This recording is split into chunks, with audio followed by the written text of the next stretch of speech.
Coucou, bonsoir.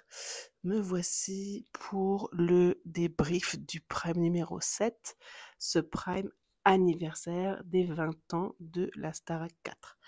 Euh, je vais faire moins long que la semaine dernière. J'ai mis un timer et tout.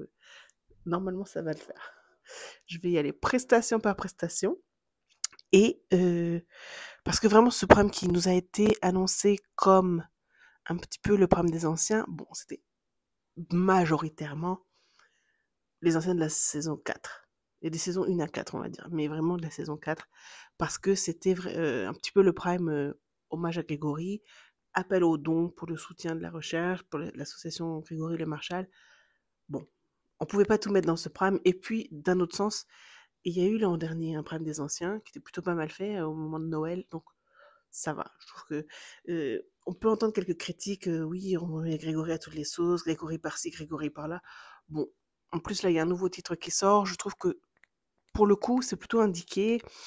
Donc moi, ça va. J'ai pas trop de gêne, j'ai pas trop de lassitude vis-à-vis de ça. Euh, Par contre, ce soir, on a revu pas mal d'images d'archives. J'aurais pas cru qu'on en revoit autant. J'ai trouvé ça touchant, par exemple, de revoir vraiment l'arrivée de la saison 1 au château. Par bribes évidemment, hein, c'était juste quelques secondes par-ci par-là, mais voilà, je trouve qu'il y avait une émotion palpable autour de tout ça, et évidemment autour de Grégory. Donc toute la soirée, voilà, c'était vraiment des flèches en plein cœur, très fréquemment.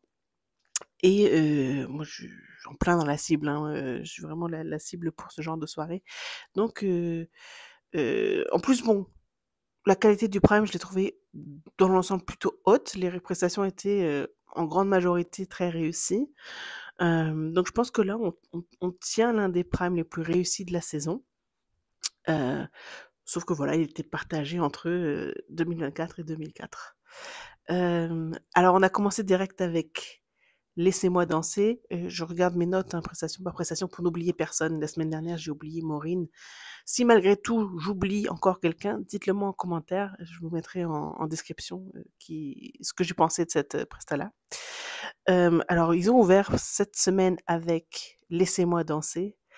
Et en note, je me dis, bon, ben, rien qu'avec ça, je ne suis que joie. Donc, j'ai pas trop de critiques à faire.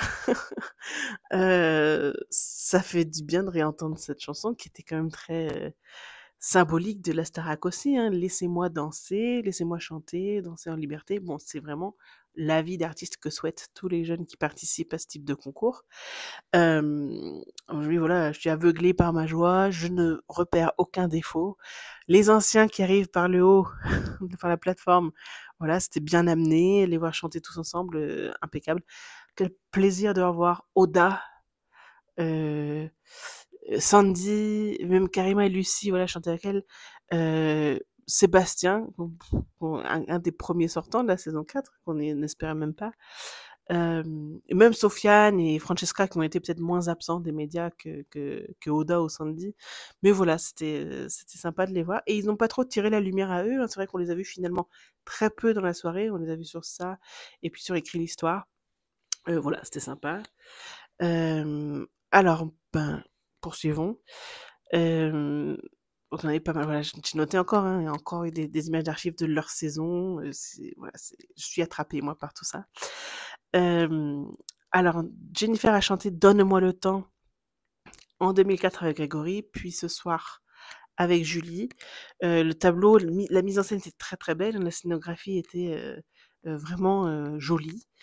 Je trouvais qu'il y avait une connexion assez sympa entre Jennifer et Julie. J'ai aimé leurs harmonies sur certains passages. Euh, du fait qu'il y ait un beau tableau qui prenait pas mal d'espace, à la télé on avait quand même pas mal de plans larges. Et je trouve que, bon, quelquefois c'est un peu barbant à voir, finalement c'est assez lassant à regarder. Alors que la chanson était bien, elles l'ont bien chantée. Peut-être quelques plans serrés sur leur visage auraient aidé. Bon, ça c'est pas c'est pas mon domaine du tout, mais moi j'ai aimé cette prestation. Je trouvais ça pas mal, un beau début de soirée. Ensuite, oh là là, un de mes moments préférés de la soirée, je pense, c'était Je t'écris, Camille Lou et Marine avec Gonnet au piano.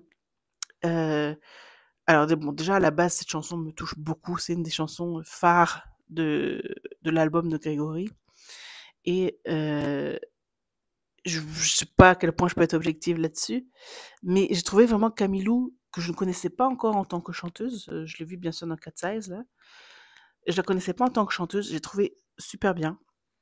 Parce que j'ai trouvé qu'elle était vraiment dans l'interprétation que, voilà, les yeux émerveillés de cette petite fille, bah, je les voyais sur elle, les yeux émerveillés et à la deuxième écoute là, pour prendre mes notes, vraiment ça se sentait qu'elle était dans l'émotion pure tout du long.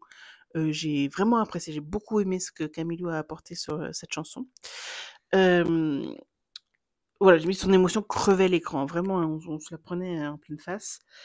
Bien entendu, j'ai fini en pleurs, évidemment.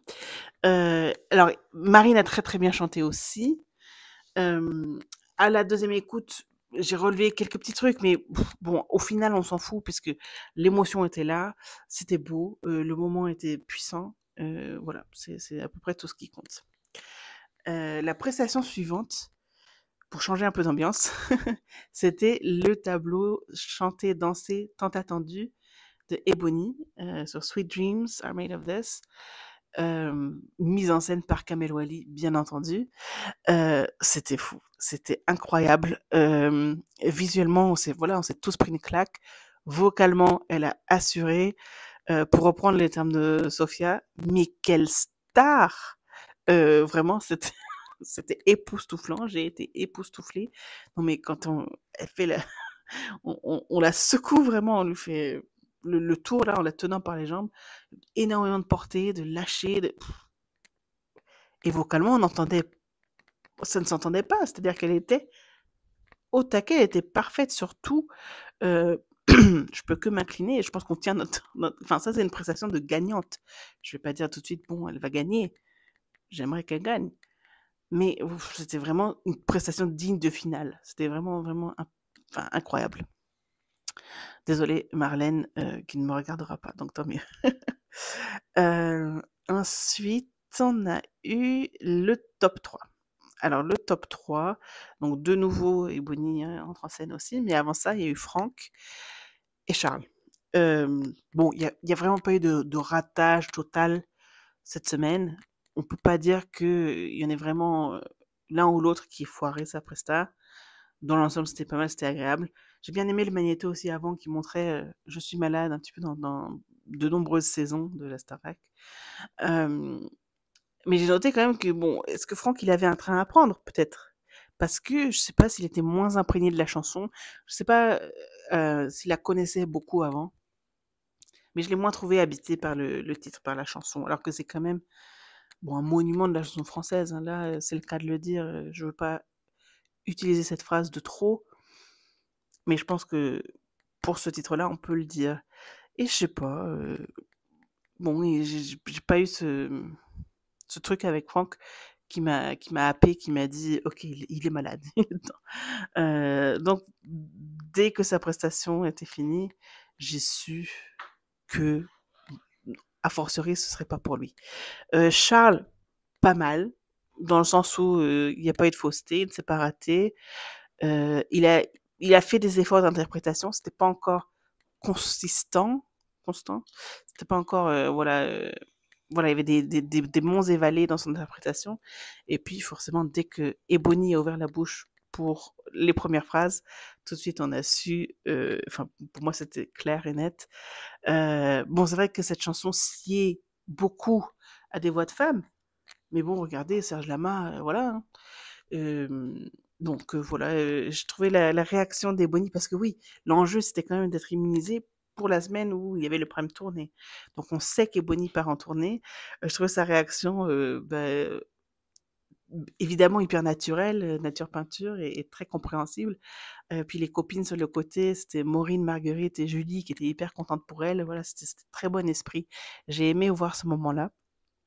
Euh, et puis, ah oui, j'ai noté, alors ça c'était sur le moment, c'était pas ma deuxième écoute, j'avais été Ebony en tournée, point d'exclamation, point d'exclamation. J'ai applaudi dans mon salon carrément, et c'est véridique, je me suis mise à applaudir.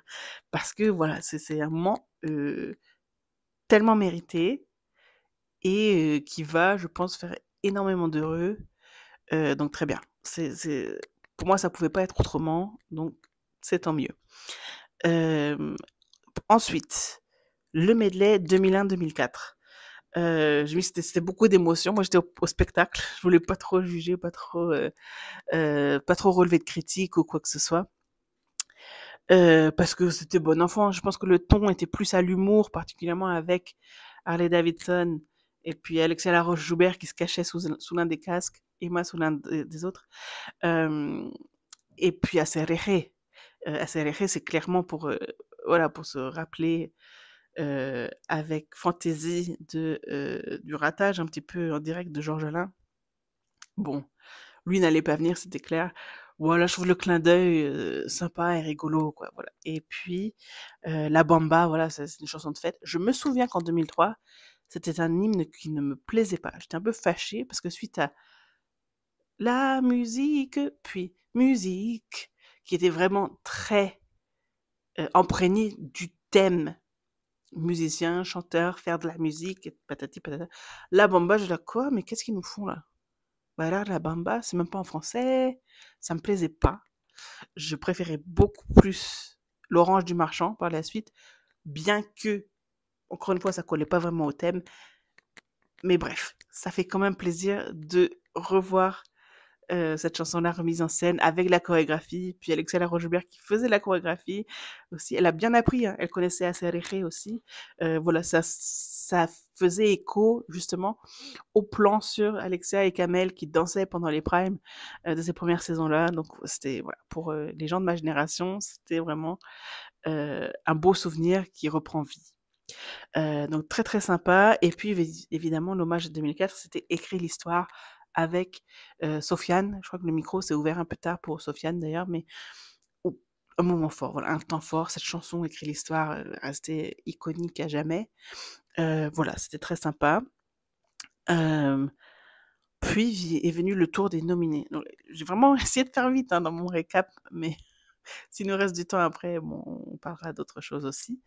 Alors, bon, mes notes sur les prestations des nominés, moi, c'est que j'ai un réel problème, moi, avec la voix de Maya. La façon dont elle s'explose la voix. Il y a un truc, je sais pas ce que c'est. Je pense que c'est vraiment physiologique. Il y a un phénomène qui se passe. Je ne sais où, et Adeline Tognotti pourrait nous le dire. Et ça, l'ironie du truc, c'est que certainement qu'avec Adeline Tognotti, elle pourrait faire un travail pour être plus douce avec son organe, pour être moins violente. J'ai envie de dire qu'elle est violente un petit peu ses cordes vocales, ou je sais pas ce qui se passe. Mais ça me fait l'effet à l'oreille du papier de verre, quoi. Vraiment, c'est un peu crispant. Ça gâche le plaisir parce que tout n'est pas désagréable à écouter, mais les notes qui le sont, c'est-à-dire qu'on ne sait jamais ce qui va se passer quand Maya se met à chanter.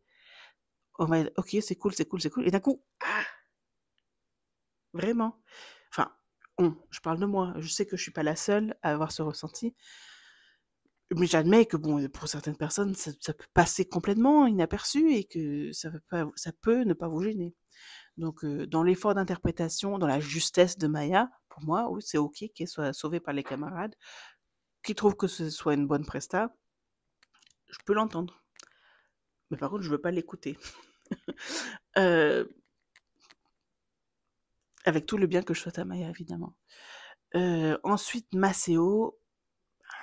Malheureusement, Maceo n'était pas hyper convaincant. Pour moi, ça c'est pas une prestation inoubliable. C'est pas la meilleure de ce qu'il ait fait. Ça se peut que ce soit la pire. Les problèmes d'anglais nous sortent du truc immédiatement. Le pauvre, il y a un truc à travailler, quoi. C'est vraiment...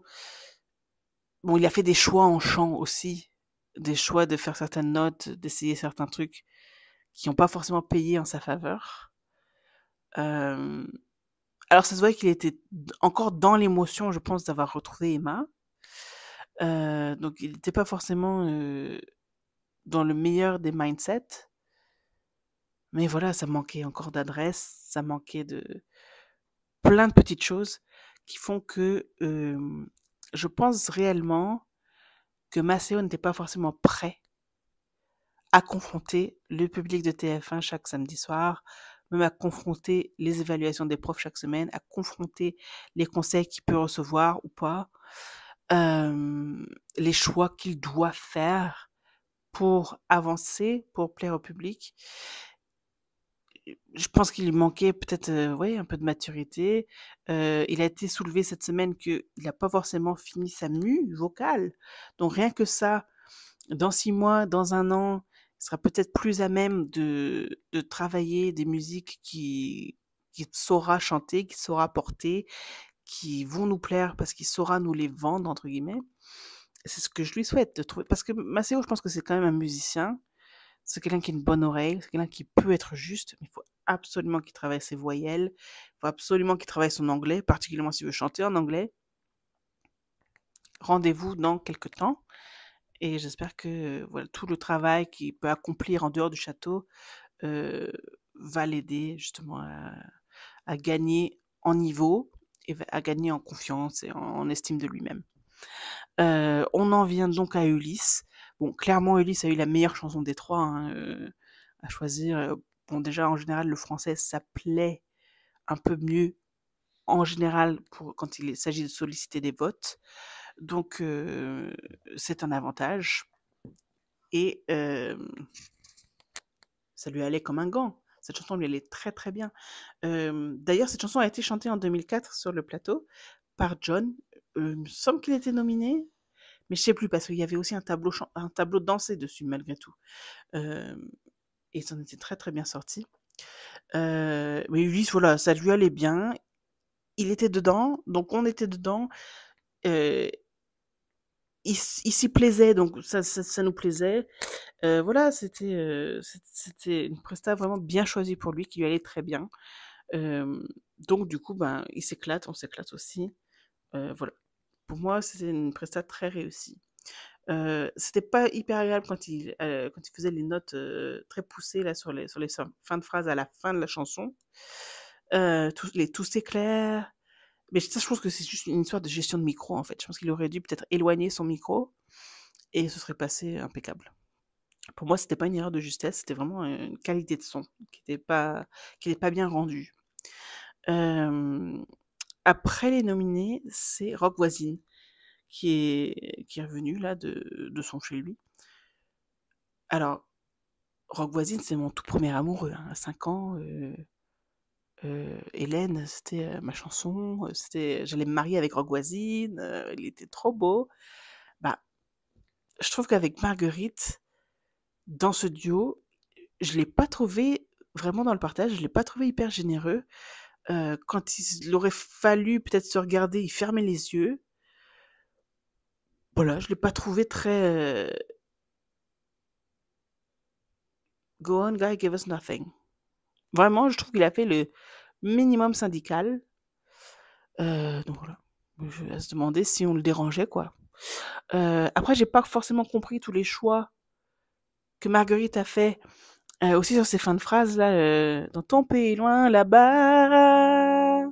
Normalement, ça reste haut. Puis elle nous a fait des là-bas, qui était, enfin, c'est un choix qui se respecte, que j'ai pas forcément surkiffé, parce que c'est le verbe de la semaine, hein, je crois, surkiffer. Voilà, c'était pas forcément pour moi. Mais bon, c'était pas non plus une sortie de route, c'était pas non plus un ratage complet sur le plan musical, sur le plan vocal. Mais bon, s'il faut retenir certaines prestations de ce Suprême, c'est pas celle-là qui va être dans mon top 3, quoi. Voilà. Enfin, je dis enfin, on en vient quand même au moment inédit puis attendu de cette soirée, de cette semaine, j'ai envie de dire quand même, parce que ça fait toute la semaine qu'ils ont plus ou moins travaillé dessus. La chanson écrite par Grégory, donc 6 semaines avant son tragique destin, et puis mise en musique par, je crois, Mosiman et Davide Esposito. À savoir que Davide Esposito, le chien va sonner la cloche, tant pis, il va attendre là. Davide Esposito, c'est le compositeur de Écrit l'Histoire. Donc, c'est-à-dire qu'en 2005, je pense, il a C'est une chanson qui était faite en italien à la base et puis qui a été traduite en français pour Grégory. Et je vous l'avais dit, hein. Bon, je mets pause quand même. Mais non, je peux pas mettre pause. Bailey, tu attends. Tant pis. Come here. Donc Davide Esposito a repris voilà, de ses instruments pour reprendre le travail pour Grégory. Je trouve ça assez sympa, assez beau. Capter les ondes venues d'un autre monde, là. C'est ça. Alors la chanson en soi, bon écoutez, j'ai noté, hein, je l'ai noté, j'ai mis je peux pas être objective et ça m'est égal. Je suis OK avec ça. Heu, c'était beau, c'était fort. Les mots de la sœur de Grégory, m'ont pas mal touchée parce que ça m'a rappelé c'est un truc que j'avais oublié, mais de son propre aveu, avant de faire la Starac, Grégory était quand même dans un état mental assez lugubre, assez sombre. Il était un petit peu au bout du rouleau, si vous voyez.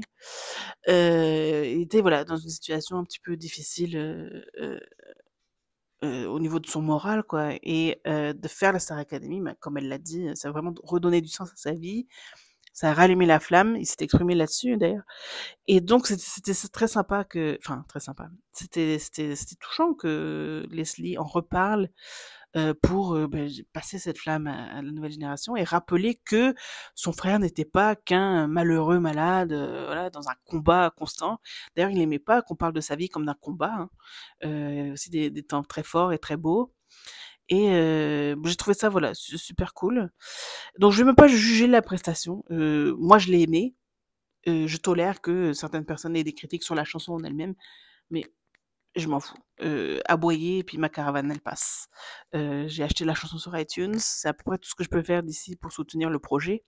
Mais voilà, si vous le pouvez, écoutez la chanson, streamez-la, faites des dons à l'association dans la mesure où, vos moyens le permettent, s'ils le permettent et voilà, qu'un jour on mette fin à cette cochonnerie de mucoviscidose. Hem, voilà, c'est tout pour moi. Ensuite, Je viens du sud avec Chimène. Bah, Chimène, alors pas totalement le même délire que Rock Voisine, mais voilà, peut-être juste un ou 2 crans au-dessus. La chanson était bien. Lui, c'était un duo réussi.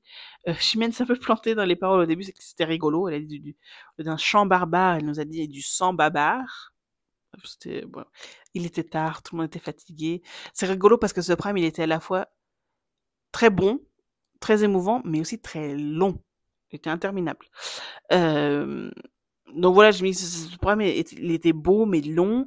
Je viens du sud, ben, c'était réussi sur le plan vocal, sur le plan musical. Même, je trouve que Chimène, elle a quand même partagé avec Maureen, voilà, un peu plus que Rock avec Marguerite. Mais bon, c'est une chanson qu'on a entendue 10 000 fois, quoi, aussi. Hein. Mais Maureen, très bien. Très bien, Maureen, à part la tenue. Comment ils habillent Maureen encore? Et je crois que quelquefois, ils font exprès de nous montrer dans la quotidienne du dimanche les élèves en coulisses à l'habillage pour nous montrer que, désolé, mais c'est eux qui choisissent. Alors, je veux bien qu'ils choisissent, mais je pense qu'ils choisissent quand même parmi une sélection pas forcément infinie. Et Maureen, elle a besoin de conseils là. Il faut vraiment parce que sa robe cachait le tabouret.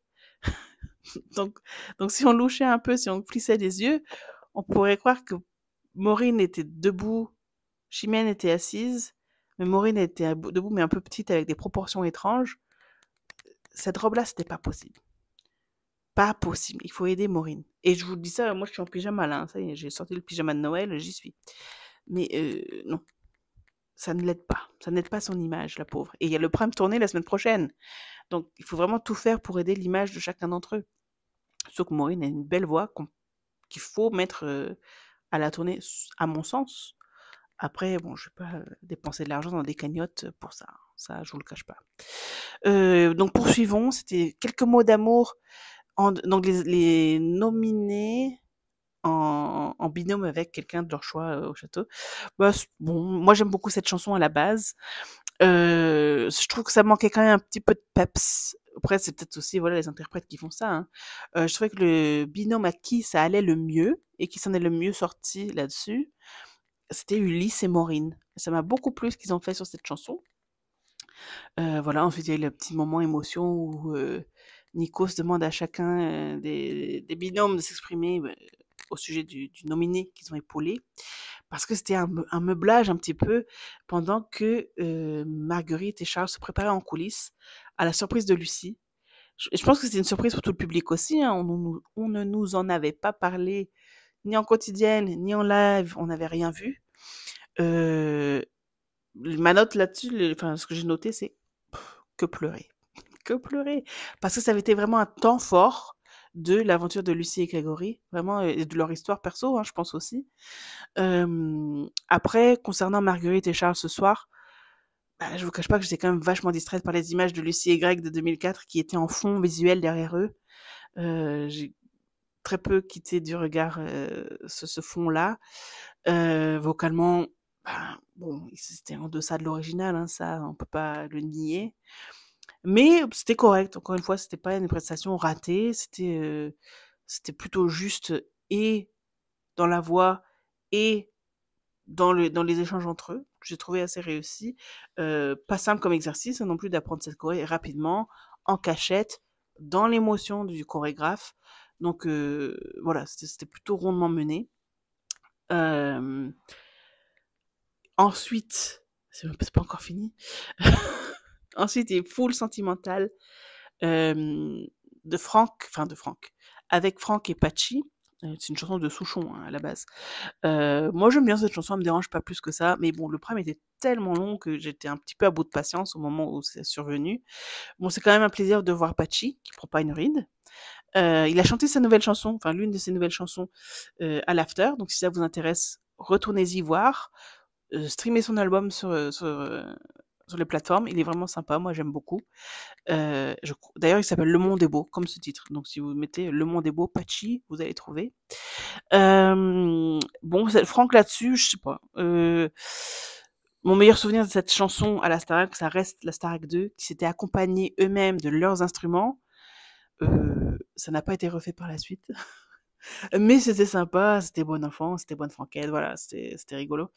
Euh, ah oui, j'ai noté aussi, bon, dans l'humour, j'ai noté, je peux pas croire qu'ils ont pas donné la phrase un mieux, un rêve, un cheval à Charles.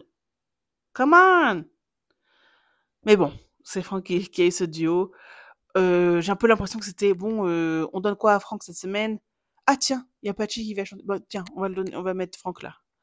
Parce que, je sais pas, le style de cette chanson ne collait pas spécialement, je trouve, à la voix de Franck. Il s'en est bien sorti parce que c'est Franck et parce qu'il chante bien.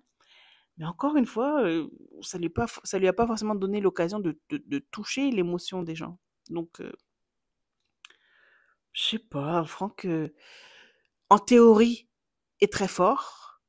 Et souvent, il fait très souvent de très belles choses. Et c'est peut-être même encore le cas ce soir, mais les choses qu'il a proposées ce soir, je sais pas. Moi, ben, j'ai pas eu cette étincelle de magie entre lui et moi, entre moi et lui. Donc, bon, je souhaite que ça survienne à l'avenir. Euh, Ensuite, on a revu la prestation intemporelle, j'ai envie de dire, de Et maintenant, que Grégory avait interprété le soir de sa victoire. Encore une fois, on est encore, enfin, c'est saisissant. Ce garçon avait un talent très rare, avait un talent euh, inégalé dans le sens où, oui, il y a des gens autant talentueux, mais pas de la même façon, pas d'un parce qu'il était vraiment habité par chaque parole qu'il chantait. C'était vraiment un interprète, en plus d'avoir des capacités vocales indéniables. Dans l'interprétation, il était extrêmement doué aussi. Euh, voilà, je sais pas quoi d'autre dire. C'est hormis que Grégory devrait être encore là. Et donc, voilà, je me permets de vous redire, soutenez la recherche si vous le pouvez. Si vos croyances le permettent, soyez donneur d'organes. Et puis, voilà, oui, d'un sens, Grégory est encore là avec nous, mais il aurait dû avoir plus de temps, plus d'années, plus de choses à vivre et à faire et à partager. et il faut à tout prix que ces maladies incurables soient guéries un jour, l'un de ces quatre. Le dénouement, après ça, bon, ça paraît presque frivole et futile d'en parler. Bravo Ulysse, bravo Maya, d'avoir survécu un petit peu à une semaine de plus où voilà, elle n'était pas forcément la star du programme. Mais bon, je pense que c'est, voilà, comme j'ai noté un peu quand on parlait des prestations dénommées, pour moi c'était l'heure pour Maceo. Euh, je lui souhaite voilà, de continuer à progresser vers ce qui lui plaît. Euh, mais c'était, voilà, pour moi c'est ok. Je n'étais pas hyper investie dans la mission Maceo en tournée. Bon, il aurait pu y être, bien sûr, ça n'aurait pas été un scandale non plus, mais voilà, je pense qu'il a besoin de temps, et c'est pour revenir plus fort. Donc voilà, les spoilers, je vais pas vous les donner parce qu'on arrive presque à une demi-heure, un peu plus même. Mais allez voir les spoilers du directeur sur les réseaux, là, si ça vous intéresse. Moi, je suis ravie du programme qui nous est annoncé pour débrief lundi, mardi. Ravie de ce que j'ai entendu. Je suis très contente de revoir Candice à l'after aussi. Sa chanson est incroyable. Elle nous a fait la version acoustique en live là, et je pense qu'elle a fermé bien des bouches aux gens qui se permettaient d'émettre des critiques sur ses capacités vocales. Euh, mais il y a aussi une version, voilà, plus produite, si ça vous plaît aussi. Moi, j'aime les deux. J'aime les deux beaucoup. Il y a deux clips également, donc l'un pour la version originale et puis l'autre pour cette nouvelle version acoustique. Donc, encore une fois, si c'est quelque chose qui vous intéresse, tout ça c'est sur les plateformes. Vous tapez Candice, vous tapez Fleur Fanée et vous vous enjaillez dessus. Les dates à retenir dans la semaine qui s'en vient, c'est que vendredi, il y a un nouveau titre de Lenny qui va paraître, un titre de Noël, donc ça va être intéressant, ça s'appelle Divine. Carla de la saison 2022 sort un titre aussi le 29 également qui s'appelle À Contresens. La semaine qui vient de se terminer a vu des nouveaux titres de Pierre Garnier dans la réédition de son album. Il y a 4 nouveaux inédits. Moi, je les aime beaucoup. Les 4, vraiment, je pense que mon classement changerait tous les jours. Il y a vraiment des choses intéressantes qu'ils proposent. Et évidemment, il y a aussi le nouveau titre d'Elena, Mauvais garçon, qui est incroyable, qui est vraiment sympa. Ça change de ces 3 titres précédents, mais c'est très intéressant aussi. Donc voilà, je vous conseille de faire vos recherches pour aller vers ce qui vous intéresse. Donnez-moi vos avis, vos commentaires, si vous avez des questions, si vous avez quelque chose dont je n'ai pas parlé, mais qui mériterait qu'on s'y attarde. De mon côté, je vais couper la vidéo ici. Je vous mettrai le chapitrage probablement la nuit de dimanche à lundi, parce que j'ai un dimanche chargé de mon côté. Mais je vous remercie pour votre temps, pour vos likes, pour vos abonnements, et on se revoit la semaine prochaine. Bye bye!